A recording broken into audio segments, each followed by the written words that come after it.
अस्सलाम वालेकुम, कैसे हैं आप सब। उम्मीद करती हूँ हमेशा की तरीके से खैरियत से होंगे। अल्लाह आप लोगों को खुश रखे। तो आज हम बनाने जा रहे हैं शामी कबाब की रेसिपी। आज हम रेशे वाले मजेदार से जबरदस्त से शामी कबाब बनाएंगे। तो चलिए फिर रेसिपी शुरू करते हैं। रेसिपी शुरू करने से पहले आप लोगों से छोटी सी रिक्वेस्ट है, दुआ है, इल्तिजा है कि आप प्लीज फलस्तीन के मुसलमानों के लिए खास दुआ कीजिएगा। जो लोग मेरे देखने वाले हैं, जो नहीं देखने वाले, उन सबसे रिक्वेस्ट है, दरख्वास्त है कि खास फलस्तीन के मुसलमानों के लिए, गजा के हमास के मुसलमानों के लिए प्लीज दुआ कीजिए। पता नहीं किसकी दुआ लगे, अल्लाह का खास नजर करम वहाँ पर हो जाए, कुछ करिश्मा इस तरीके से हो जाए कि वहाँ के मुसलमानों की जो मुसीबतें हैं, परेशानियां हैं, तमाम दूर हो जाए।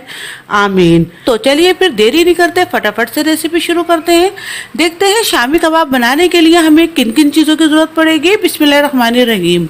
सबसे पहले यहाँ पर हम थोड़ा सा तेल डाल लेते हैं। 2 से 3 छोटे चमचे हमने यहाँ पर तेल के डाल दिए। अब इसके अंदर हम प्याज शामिल करेंगे। यहाँ पर हमने एक दरमियाने साइज की प्याज ली थी, उसको हमने बारीक स्लाइसेस में कट करके शामिल कर दिया। अब इसके अंदर अदरक और लहसुन शामिल करेंगे। एक छोटा टुकड़ा हमने अदरक का लिया था, उसको हमने छोटे छोटे पीसेस में कट कर लिया। 20 से 25 लहसुन के जबे हैं, ये शामिल कर लेते हैं। अब हम इसको 2 से 3 मिनट अच्छे से फ्राई करेंगे तेल के अंदर। हमने इसको गोल्डन ब्राउन नहीं करना, बस हमने इसको हल्का सा ही फ्राई करना है।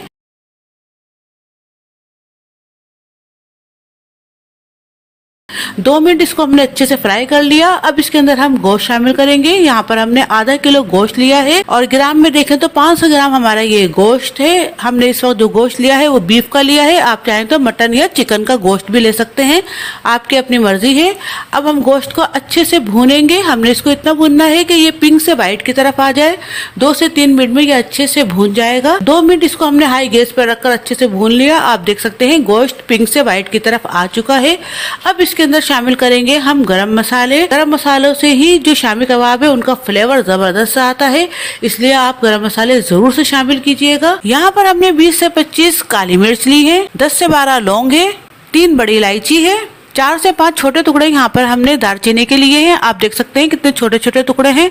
अगर बड़ा हो तो आप 1 या 2 ले सकते हैं। और 3 से 4 ही यहाँ पर हमने तेज पत्ते लिए हैं। 1 चमचा जीरा है, ये शामिल कर लेते हैं। अब यहाँ पर हमने 12 से 15 साबुत लाल मिर्च ली है, ये शामिल कर लेते हैं।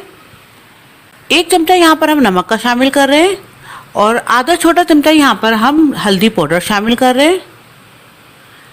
अब हम इसको अच्छे से मिक्स कर लेंगे। ये मिक्स हो चुका। अब इसके अंदर हम 2 कप के बराबर पानी शामिल कर रहे हैं। इस वक्त हम कुकर में बना रहे हैं, इसी हिसाब से यहाँ पर हम पानी शामिल करेंगे। अगर आप बगैर कुकर के बनाएं तो आप उस हिसाब से पानी शामिल कर लीजिएगा। अब इसके अंदर हम चने की दाल शामिल कर लेते हैं। यहाँ पर हमने 2 कप के बराबर चने की दाल ली है। अगर ग्राम में देखें तो 250 ग्राम हमारे पास ये चने की दाल थी। इसको हमने बस पानी से अच्छे से वॉश किया है और फिर इसके अंदर शामिल कर दिया। आप भी इसी तरीके से कीजिएगा। चने की दाल को पानी में पहले से भिगो के मत रखिएगा, बस डायरेक्ट आपने चने की दाल को धोना है और गोश्त के अंदर डायरेक्ट ही शामिल कर देना है। इसकी एक वजह है जो कि मैं आपको बाद में बताऊंगी। अभी हम इसको कवर कर देते हैं और हम गोश्त को गलने के लिए रख देते हैं। 12 से 15 मिनट में हमारे ये जो चने की दाल और गोश्त है वो अच्छे से गल जाएंगे। 15 मिनट हो चुके हैं इसको रखे हुए। इसको हम देख लेते हैं। ये आप देख सकते हैं गोश्त भी बहुत अच्छे से गल चुका है और ये जो चने की दाल है वो भी अच्छे से गल चुकी है। अब हम इनको अच्छे से पीस लेंगे। आप किसी भी ऐसे घोटने की मदद से या आप सिलबट्टे पे इसको पीस सकते हैं या किसी भी तरीके से आप इसको पीस लीजिएगा। लेकिन मैं जब भी बनाती हूँ तो मैं या तो इस घोटने की मदद से घोटती हूँ या इमाम दस्ते में अच्छे से इसको कूट लेती हूँ या सिलबट्टे पे पीसती हूँ। इससे ये होगा आपके जो शामी कबाब है वो रेशे वाले बनेंगे और बहुत अच्छे आपके शामी कबाब तैयार होंगे। क्योंकि जब तक रेशा नहीं हो तो शामी कबाब का मजा नहीं आता। तो अगर आपने अच्छे से शामी कबाब खाने हैं तो आप इस तरीके से इसको घोट सकते हैं। अब मैं आपको बताती हूँ कि चने की दाल को हमने पहले से क्यों नहीं भिगोया था, इसको हमने डायरेक्ट बस धो के इसके अंदर क्यों शामिल किया था। तो आप इसकी वजह ये सामने देख लीजिए। इसके अंदर बिल्कुल भी पानी नहीं है, एक भी पानी का इसके अंदर कतरा नहीं है। जिस तरीके से हमारा गोश्त गला है और ये चने की दाल गली है बिल्कुल ड्राई रहा है। बहुत सारे लोगों के शामी कबाब ऐसे होते हैं कि जब वो पानी डालते हैं तो बिल्कुल लेस हो जाता है और जब हम पीसते हैं तो बिल्कुल पतले पतले हमारे शामी कबाब हो जाते हैं। तो इसकी सिर्फ एक ही वजह है कि जब आप चने की दाल को भिगोएंगे तो भिगोने के बाद आप इसमें शामिल करेंगे तो चने की दाल डलते के साथ ही गल जाती है और वो लेस वाली हो जाती है, और ये जो गोश्त है वो गल नहीं पाता है, इसलिए आपने इनको भिगोना नहीं है। अगर बिल्कुल ड्राई और अच्छे से शामी कबाब चाहेंगे तो आप पहले से भिगो के चने की दाल को मत रखिएगा और उसको डायरेक्ट डालिएगा, फिर इक्वल एक सा हो जाएगा, चने की दाल और गोश्त एक साथ गलेंगे और अच्छे से इस तरीके से बिना पानी के ड्राई आपको शामी कबाब मिलेंगे। ये आप देख लीजिए, इसको हमने अच्छे से पीस लिया। अब हम इसको एक कटोरे में निकाल लेते हैं। यहाँ पर हमने जितने भी शामी कबाब का कीमा है वो कटोरे में ट्रांसफर कर लिया है। अब इसके अंदर कुछ हम हरे मसाले वगैरह शामिल करते हैं, जिससे कि हमारे शामी कबाब में बड़ा जबरदस्त सा मजेदार सा फ्लेवर आएगा, मजा आएगा। अब यहाँ पर हम कुछ मसालों को ड्राई रोस्ट करेंगे। यहाँ पर हमने 6 से 7 सूखी हुई लाल मिर्च ली है। अगर किसी के पास ये वाली सूखी हुई लाल मिर्च ना हो, आप साबुत लाल मिर्च भी ले सकते हैं। 2 चमचे यहाँ पर हम साबुत धनिया शामिल कर रहे हैं, 1 चमचा जीरा शामिल कर रहे हैं। अब हम इसको 2 से 3 मिनट अच्छे से ड्राई रोस्ट करेंगे, ज्यादा नहीं करेंगे हमने इसको खुशबू आने तक ड्राई रोस्ट करना है। ये आप देख लीजिए, इसको हमने 3 मिनट अच्छे से ड्राई रोस्ट किया है, अच्छी सी इसके अंदर से खुशबू आ रही है। अब हम इसको दरदरा सा पीस लेंगे, ज्यादा हम इसका बारीक फाइन सा पाउडर तैयार नहीं करेंगे, बस हमने इसको दरदरा से ही अच्छे से पीसना है। इसको हमने दरदरा सा पीस लिया है। अब इसको हम शामी कबाब के कीमे के अंदर शामिल कर लेते हैं। 1 चमचे के बराबर यहाँ पर हमने बारीक कटी हुई हरी मिर्च ली है, 5 से 6 हमने हरी मिर्चें ली थी, उनको बारीक बारीक हमने कट कर लिया, ये शामिल कर दी। आधी गड्डी के बराबर यहाँ पर हमने पुदीने की पत्तियां ली है, ये शामिल कर रहे हैं। अब इसके अंदर हम लेमन का रस शामिल करेंगे। 2 हमने लेमन लिए थे, छोटे साइज के लेमन थे, उनका रस इसमें शामिल कर रहे हैं। अगर आपके पास बड़ा लेमन हो तो आप 1 शामिल कर सकते हैं।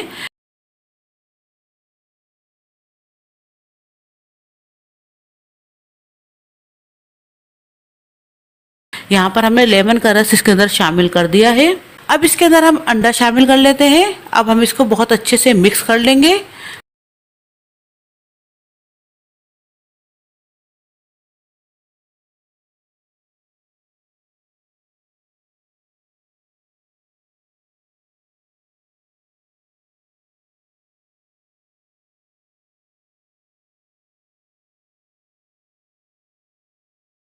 अब ये अच्छे से मिक्स हो चुका है। अब हम इसके कबाब बना लेते हैं। जितना बड़ा साइज का आपने कबाब बनाना हो उतना बड़ा साइज का आप बना लीजिए।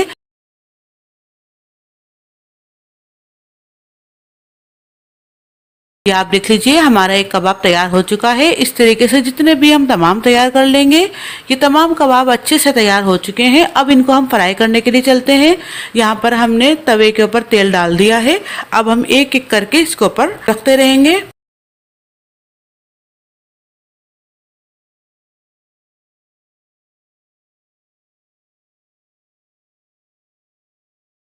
अब जैसे ही इसका एक साइड हो जाएगा, इसका साइड हम चेंज कर देंगे, अलट पलट करके इसको हम अच्छे से फ्राई कर लेंगे।